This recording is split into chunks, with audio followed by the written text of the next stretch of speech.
Just get a close up of this kitty. That's what y'all want to see. The sleepy kitty, little donut. I was kind of for myself. I was like, ooh, what else is broken? Let me go fix my dishwasher that the freaking guy came over and said it's gonna take $500 to do. I've been looking online and the freaking power thing was canceled. Like, they stopped making them. And so this freaking whole place, I'm gonna get my stuff started. Get ready. I gotta cut this in half. But the whole builders bought out the entire stock of everything so that they could build like a couple hundred houses out here. And this is the problem I have with them. I was in a situation, they caught me in that situation, and we got pulled into everything, and it was supposed to go good, and life was supposed to be working out finally after not working for like my entire freaking life. It was supposed to start working out. And I had a good job. I had an okay job. They treated me like crap. And then he had a good job he liked, and he was getting paid okay, and I was getting paid okay even though I was fighting with them. I need to get a whole rant going on about this. We'll just be freaking ready. I'm gonna be editing this and being like, God, shut up. I can't cut any of this out. You're messing up my computer. It's going because you won't stop talking. But the freaking problem is 8 minutes. Can't do it in a minute. The problem is they built all of the houses around here. Every single house that was for sale around here was under their company. So they were able to set the prices so high. So now I'm paying $2,300 a month to live in a town with no jobs. And I'm stuck here because otherwise I'd be homeless. And I've been trying to sell this house for almost a year. And they're putting up and they're selling 40 more of them just in my neighborhood. And then every time I wake up and I check the profile, there's a new house being sold over here. There's one a couple freaking doors down. There's one 2 blocks away. And there's like 5 of them on the same street. And we almost had somebody until they got in an argument and the guy said that he didn't want to buy her a house. Let me just get into it. How long do I got to complain? I have 2 hours. Don't you worry. As long as my phone doesn't explode, you're going to have to sit here and deal with the complaining. Because I got to cut this half and put all the complaining stuff in one. Because it's a lot. Let me just... Alright. Beyond all of that, I have been working on our credit for 3-4 years. We got a car in like freaking 2021.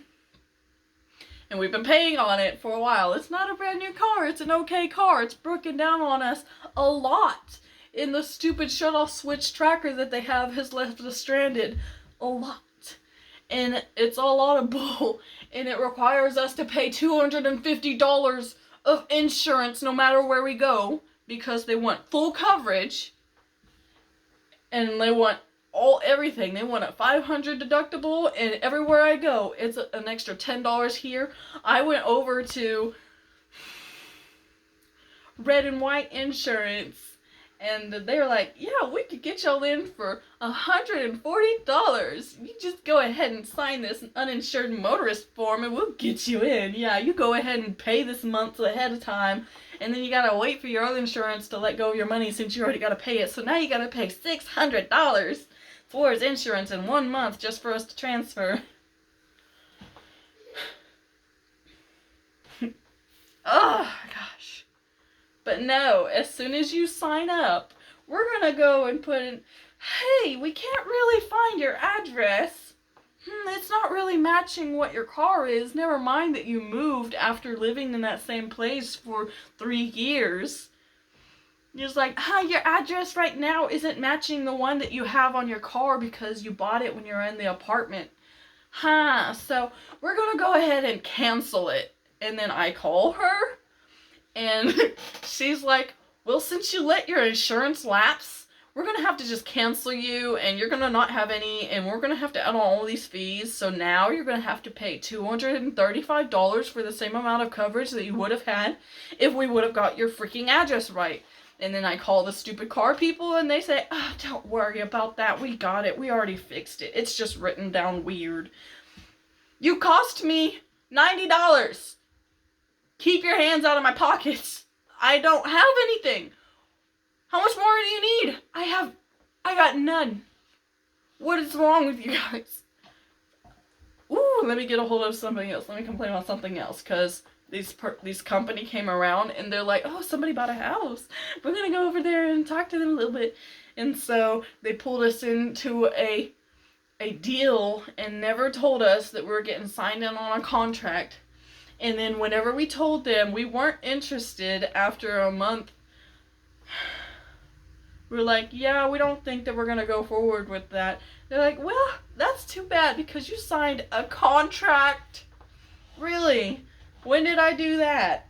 Oh, whenever you were looking up everything and we were setting things up and you were signing up your address, you were actually telling us that you would actually go through and pay this. Never mind that your person came up to us with a tablet and went, yeah, we'll just have you on a trial right here.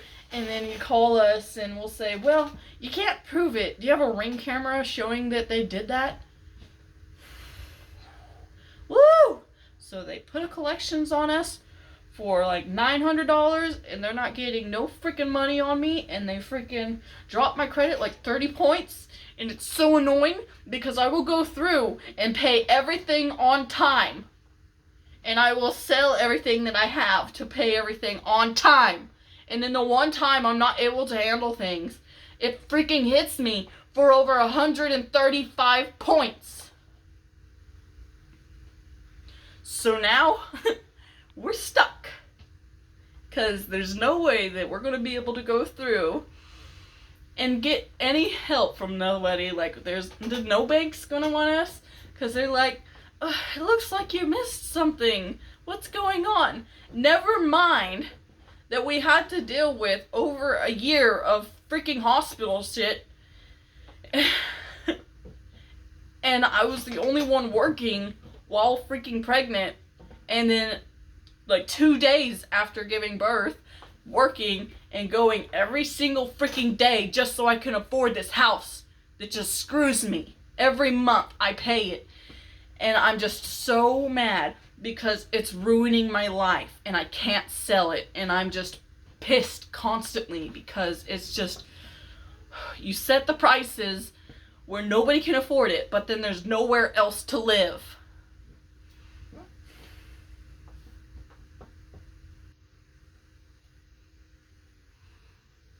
Some bull.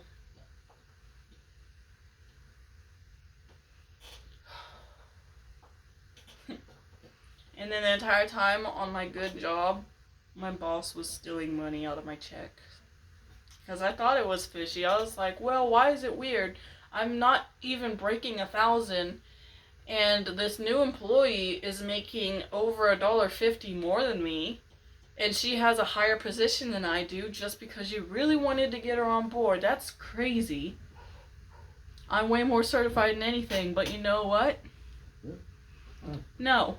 And then bring in somebody else who I keep on telling you is being very physical. And I'm like fighting myself so hard because I feel like the one time when I go through and I out anybody for how they've screwed me over, I'm going to regret it somehow, because there's two things that I just really, I want to so badly put them on blast, and just, I want them to get what they deserve.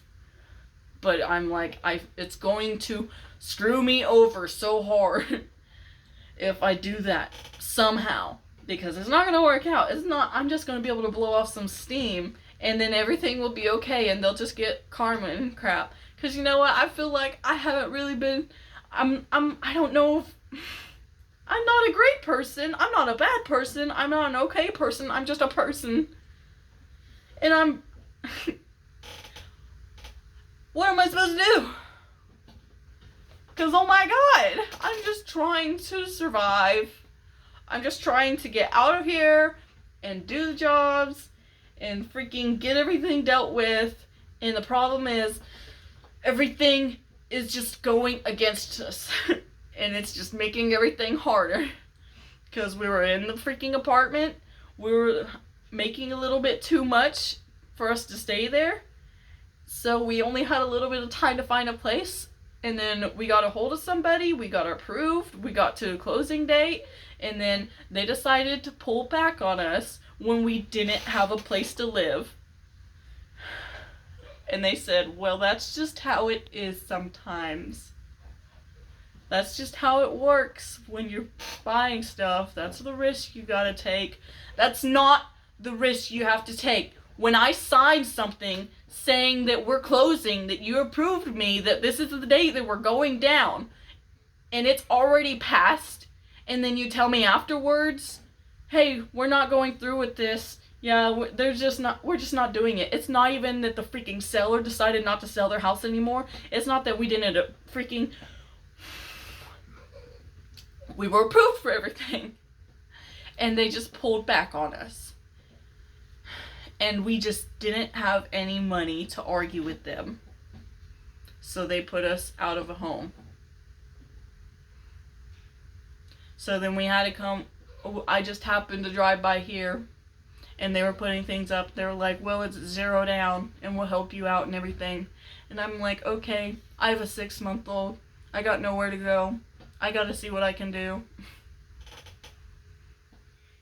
Couldn't get an answer from any rent places either. Because no landlords would answer.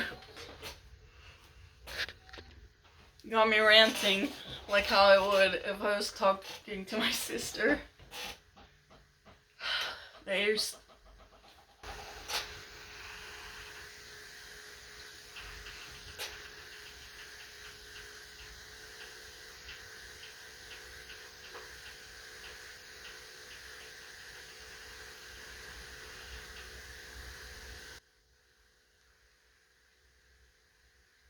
The AC keeps turning on, and whenever it does, it freaking pushes the air in here through that damn vent, and it blows the doors, and they go... I'm like, go away.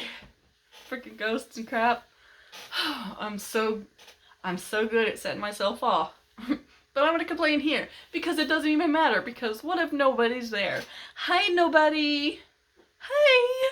You wanna hear a lot of problems? Yeah. I'm sure you got problems too. Cause like nobody gets a free ride. Hell no. That doesn't happen. You all gotta freaking take your turns getting screwed over by something. So I feel like I kinda can say I had no choice, but then it was just the stupidness of what if somehow I could have just stayed in an apartment? Then it would have made everything easier. Then I wouldn't have to go to work 3 days after having a baby.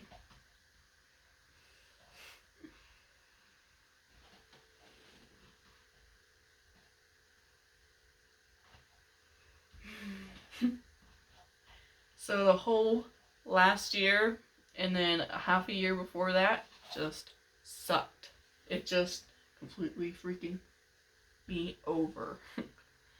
And I'm going to be upset about it because I don't feel like there's any recovering, there's no recouping, and I'm never not going to be...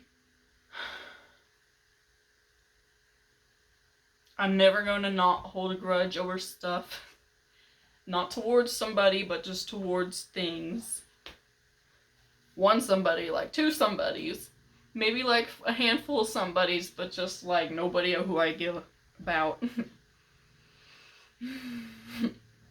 There's a thing where it's like, oh, if you have problems with multiple people, maybe you're the issue. I'm the issue. I'm the problem. Don't talk to me. I'm bad luck. So let me just be the problem, and I'll just make it worse, but then I'll get it off my chest. Where do I start? I'm gonna flip through this damn book full of things that I've written down.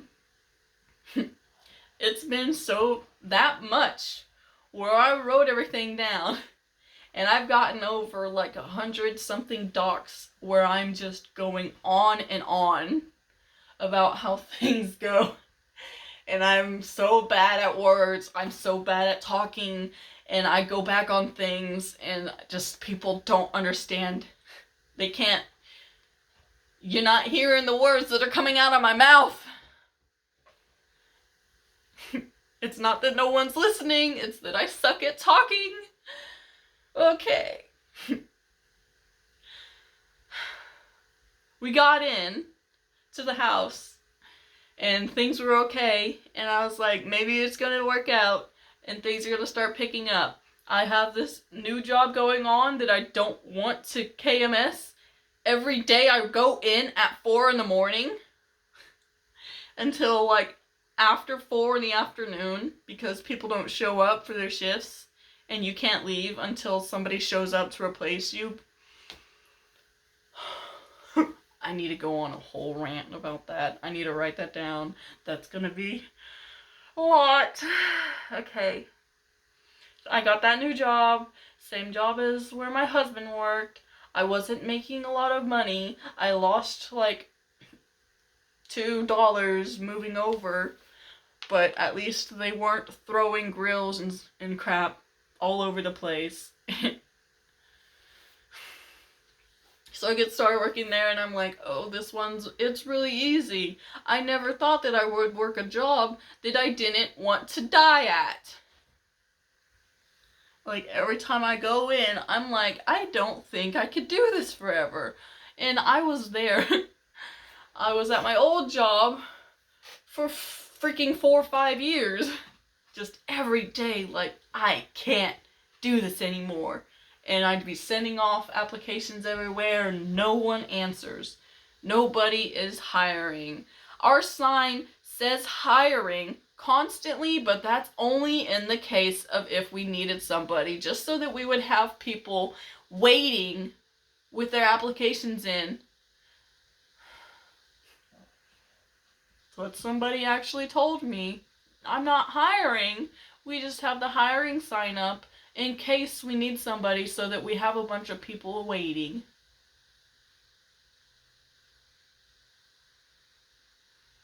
I'm so glad you wasted both of our time. But that new job, it was going okay, and I'm like, this is working out a little bit better. We might start to struggle a little bit, but if I just like squeeze everything I can out of what I got a little bit more, then we'll be able to handle it. And then we couldn't handle it anymore. And it got around, I like can't even remember everything that happened. I can't remember the orders of what happened because it just kept on coming on. And things kept on piling on, and more kept on happening. And it was just going on at the same time.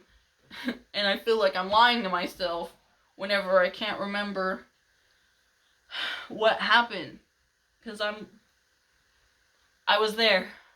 I'm doubting myself because it's a blur.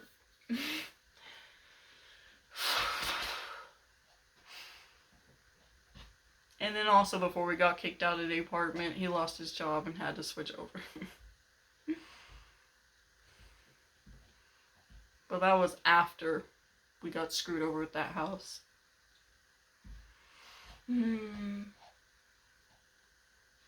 I can't focus. I'm getting so mad.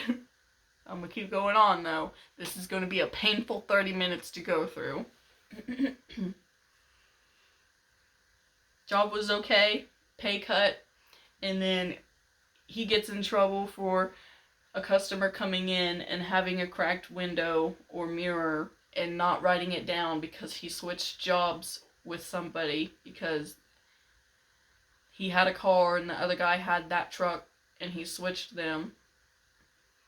And then the guy claimed against the store and got him in trouble. So he got written up for that, and he got removed, and he was about to get fired until the manager stepped in and said, "We don't want to get rid of you," so he got moved.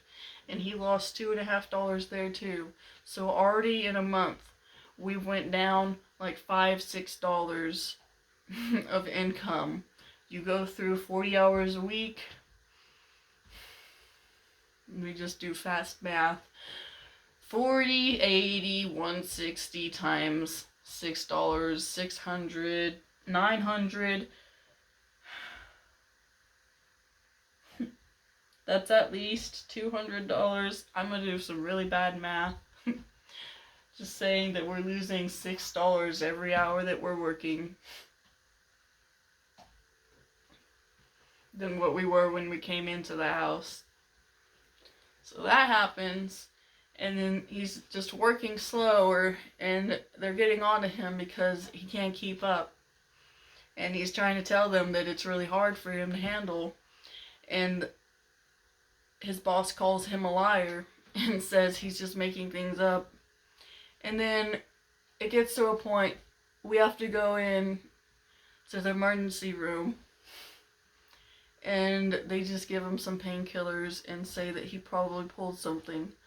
But later on, somewhere down the line, he decided to go to this tiny clinic that's on the main street. And that doctor was like, "Well, I have a really bad feeling about this. I need to go get you checked out." And he sent a referral over to a scanning place. And we had no insurance because neither of us had been there at the job long enough to get any. And it was already starting to be February by the time that we got them to scan him in. And then they found out that he had a mass, and it was stage 3. So he went to his boss and he told them, and then they felt really guilty about it. So we went through and did everything, and then for the next 4 months after that, I had to drive him in for chemo.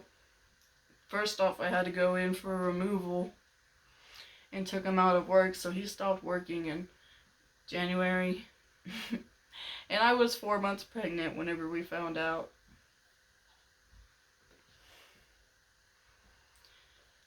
So he went in, got the removal, and then had to wait to heal before they would go through any more scans and stuff. And we still didn't have any insurance, so it was just piling up. And we couldn't handle anything because none of the hospitals would take him in unless we were able to pay the full amount. So every single thing that we got from taxes and every single paycheck that we got went towards hospital bills, because otherwise they wouldn't have checked him in.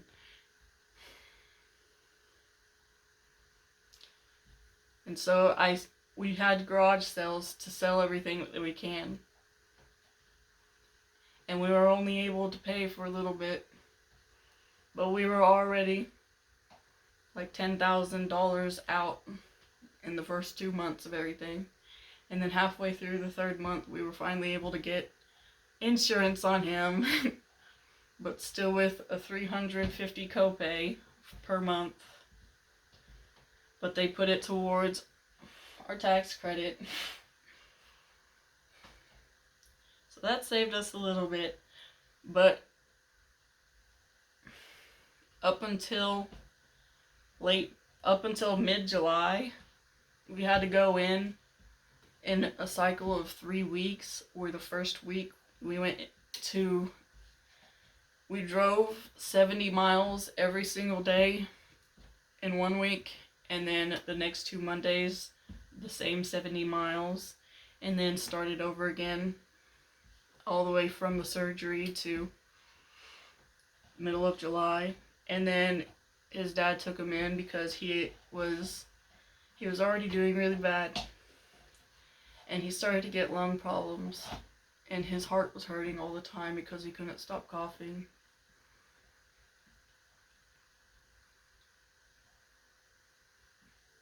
So his dad took him into the hospital, and he was in a really good mood because he'd finished up his chemo, and he was really excited about being done with everything.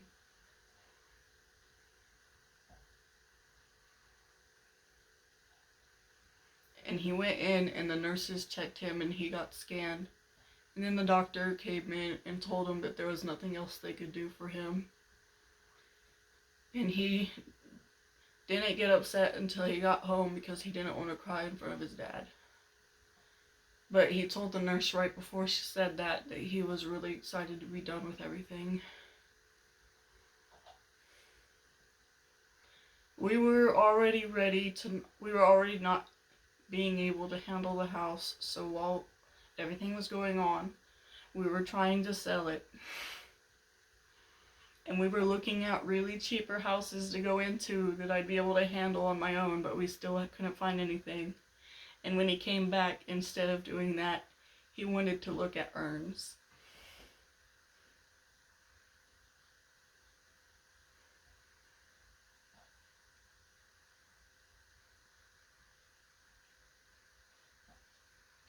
He went a couple weeks after that, just really not wanting to do anything. And then we got a call, and they told him that they were going to transfer him to the city, and they were going to see what they can do. So we went there, and then after like half a month or a month, they decided they were going to try to do surgery to take out everything else because it moved to his back. So they did all his scans and stuff, and then there's pre-surgery. And then the day before, we went over to Taco Bell, and he didn't want to eat anything because he was worried it was going to be his last meal. And they told him not to eat anything after midnight. The entire time, I really didn't want to be emotional about him because how's that going to work? If I'm freaking out for you, it's not going to make you feel any better. He kept on being like, well, why aren't you freaking out?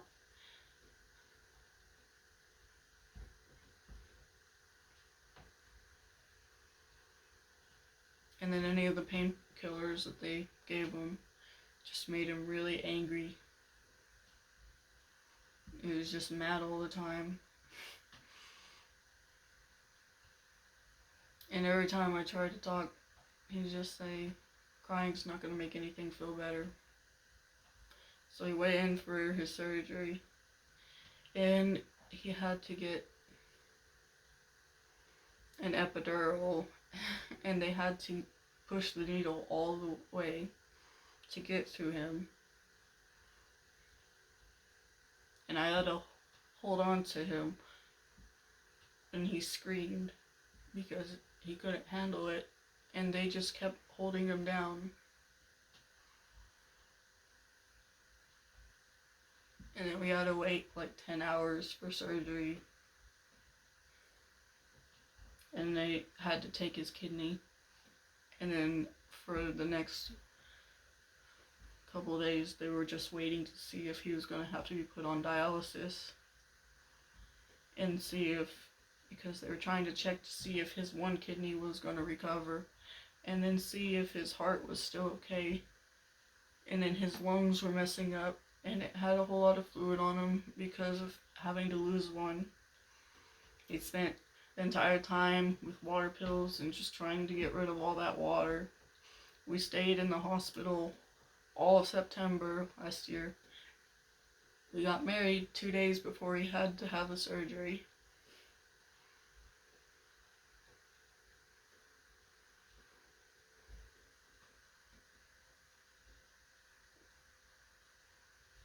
That's why a honeymoon is nuts. We were in that tiny room. He was there the first night on his own. I had to come back for my kids. And then they spent the entire rest of the month switching between his sister and his mom. And I was missing my babies a lot, but he didn't want them to see him worn out. And I was arguing with myself over, I need to stay here to help take care of you, but I'm missing my 4-month-old baby,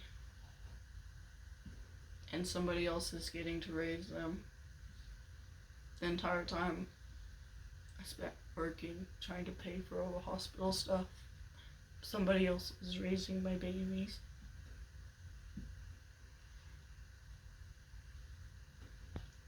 And he had to get his lungs drained 2 times, and they took off like 6 pounds of fluid each time.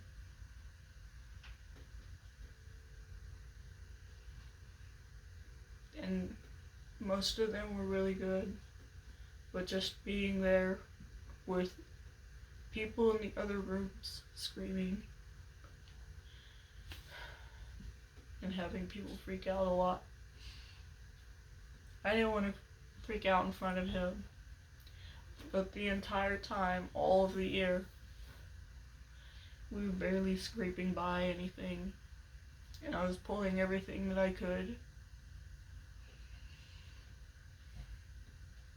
My boss covered me for missing so many days. I got 52 absences over that 4 months, 5 months of having to go to the hospitals.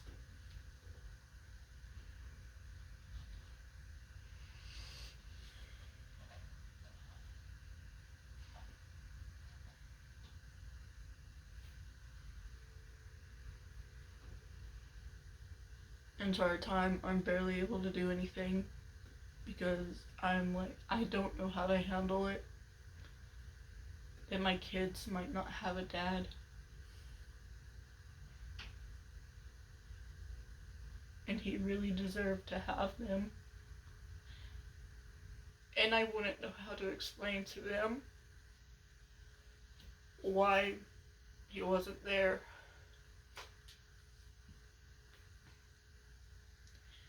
And it's just been a lot. And I don't feel like we're ever gonna recover because I'm just gonna see things different from now on. There's no blissfully unaware now. It's just constantly worried about everything going back. I'd write down things and I'd be so upset at myself for being grouchy about everything and not being the best that I could have been. When I get frustrated at having to do things, I'd be mad at myself because I'm like, well, why are you complaining? You don't have anything to complain about. You're the lucky one.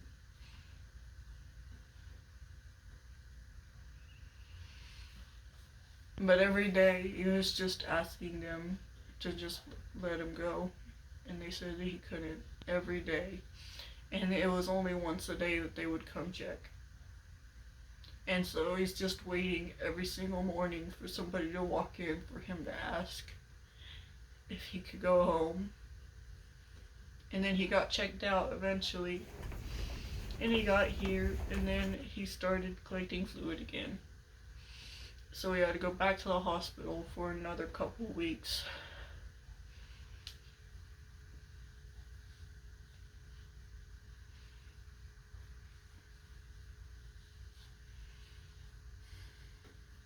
So last year just really sucked. And then I was just really upset because we set aside some money that we got for our kid before the second one was born. And we put it in a separate account. And we're like, okay, we're not going to touch it. This is his money. This is for him. We're going to help him out whenever he's older. And I tried as long as I could to not have to touch that. And then I pulled it out because we couldn't afford anything anymore. And I felt like trash.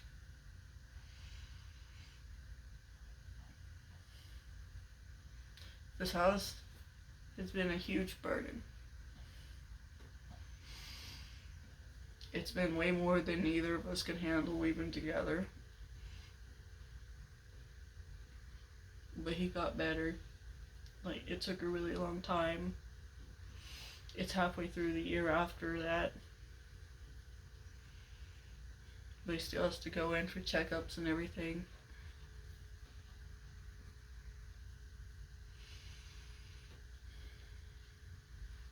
This is a really long one.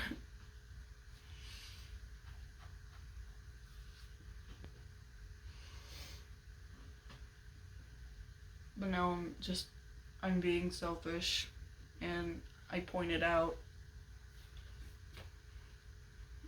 So I decided to go full time on my home job, and it's been okay, but I have to fight to get jobs. I sign up for a lot of things to go through, and I have to wait and hope that I get assigned for things, and then I have to wait for a month after that to get paid for it. But I'm just ready for everything to get better, because I was being selfish, and I waited until April of this year to do maternity leave before I left, before I didn't work there anymore. I didn't get paid for it because I wasn't there long enough. I thought that if I was there and then I worked there for like 9 months and then had a baby and then worked there another 4 months, that would count as a year. And this is my problem, is I went back to work 3 days after having her, and I had to go carry around a lot of 2 liters, and I had to move around carts and everything, and I had to push around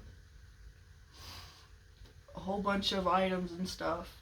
And the entire time I had to be nice, and I had to smile at people that I didn't want to smile at, and I had to talk to people and I didn't want to talk to anybody, and I didn't have anybody to talk to about anything because I just didn't want to burden anybody. And it was the point that I was just laying on the floor in the hospital, just feeling like I couldn't handle anything else.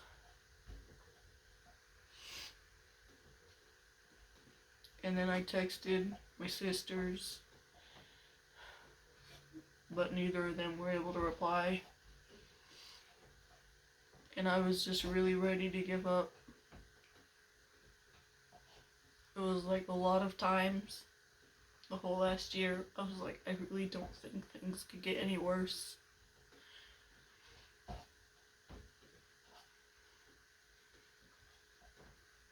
And we applied for forbearance and all the things that we were supposed to. And we got denied because we hadn't been so far where we were almost foreclosed on. So there was no changing of that. So I was making $14 an hour, having to pay for all the medical stuff, and the car, and the utilities, and the house.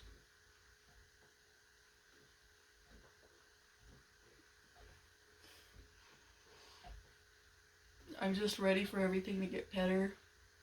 And I feel like as soon as we get out of this house and out of this town, that it will. Because as soon as I moved here, everything just got worse. I feel like I'm being dramatic, but as soon as I started remembering things got bad.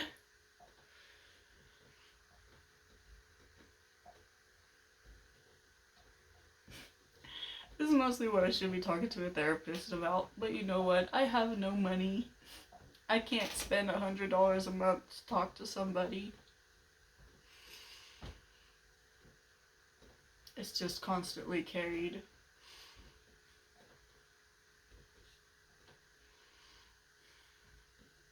I don't even know what else to say. I just need out of this house. I just want something that we can handle easier, that I don't have to dig into any more savings that I'm trying to give my kids, that I'm able to start a savings for my kids, that I'm able to actually get them presents on their birthday. Not skim around all the clearance items for something that's less than $10. And I had to wait. He had to wait until he was 2 years old for me to get him an actual bed. Because I couldn't afford it. And I got it in January, right before he got sick. And I was like, okay, it's a late Christmas present. And I spent $140 on that. And then he helped me put it together. And I was like, okay, I can start breathing a little bit. Because I finally got my kid a bed. And I don't even know if I saved the video, but I spent the 2 years and 2 pairs of shoes that cost me $5 because things were so tight. I burnt through those shoes so bad. My heels were cracking and my feet were hurting constantly. And I'd walk around with the sole and the bottom of the shoe coming apart. And then my bosses came up to me when I asked them about transferring, and I couldn't not cry in front of them. Every time my boss talked to me, I couldn't not cry in front of her, because she was, because I couldn't hold it back. I couldn't pretend. I didn't have enough in me to pretend that things weren't wrong. And then later in that year, my daughter got a fever, and she really wasn't feeling good, and Walty wasn't feeling good, and I already pulled out as much money as I could for my next check, and I couldn't get anything, and one of my coworkers came up to me, and she didn't even know about anything, but she just gave me $100.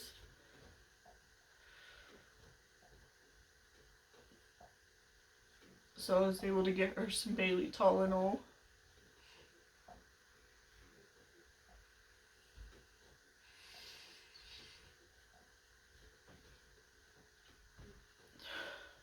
She didn't even know me.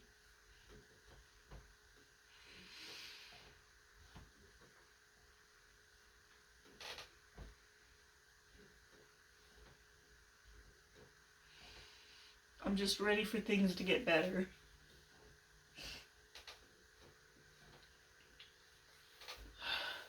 The car is almost paid off. I'm just needing to go somewhere cheaper because houses are just killing everybody. It's just expensive. I haven't heard from anybody that they've been able to pay under $1,600 a month anywhere. Houses are too expensive. There's no reason that all the businesses should be taking up all this land, building houses and setting their own prices. Because if I was to look around all the other houses, even the newer ones, of somebody who got a loan and built it themselves, that house would probably be worth $150,000. But they decided that every house over here is worth $250 plus, and they set that the price, and anybody who wanted to have somewhere to live had to pay it. And I'm tired of being stuck here. I feel like an imposter living over here. I don't want to live here. I'm not the kind of person who would live over here. I don't have a job to pay for living here, and I'm not trying to live higher than my means. But there's nothing else around here to do. I'm too rich for the poor apartments, and I'm too poor for other rent buildings. So it just really sucks. You can just keep on getting dealt a bad hand. Just come on and make things go right already. Because right now I'm just being selfish and trying to make things work. I'm trying to force everything to work and to go. And I'm constantly planning and trying to get things out. But if we miss another month, we're going to get foreclosed on.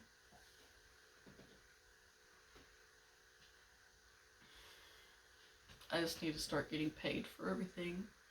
I drove 300 miles yesterday for 2 jobs. and I'm still tired from it today, and it's like almost 11 at night. Just make things start working out, cause I'm ready. It's about damn time. I need to write a book and just be like, this stuff sucks. God. I'll complain some more later. I'm never done complaining. I hope I didn't put that whole thing on portrait mode, because that really sucked. But I forgot to go through and say that at the same time that, oh, let's help everybody else grow and pay my bills on this app. That was going on. So that's what I was trying to help out myself with. I was like, oh, let me make a whole bunch of dumb videos and do this, and maybe I'll get lucky and be able to pay for some stuff. But I was spamming everything and doing all this and trying what I could, and I eventually got to the live stuff, and I never made it.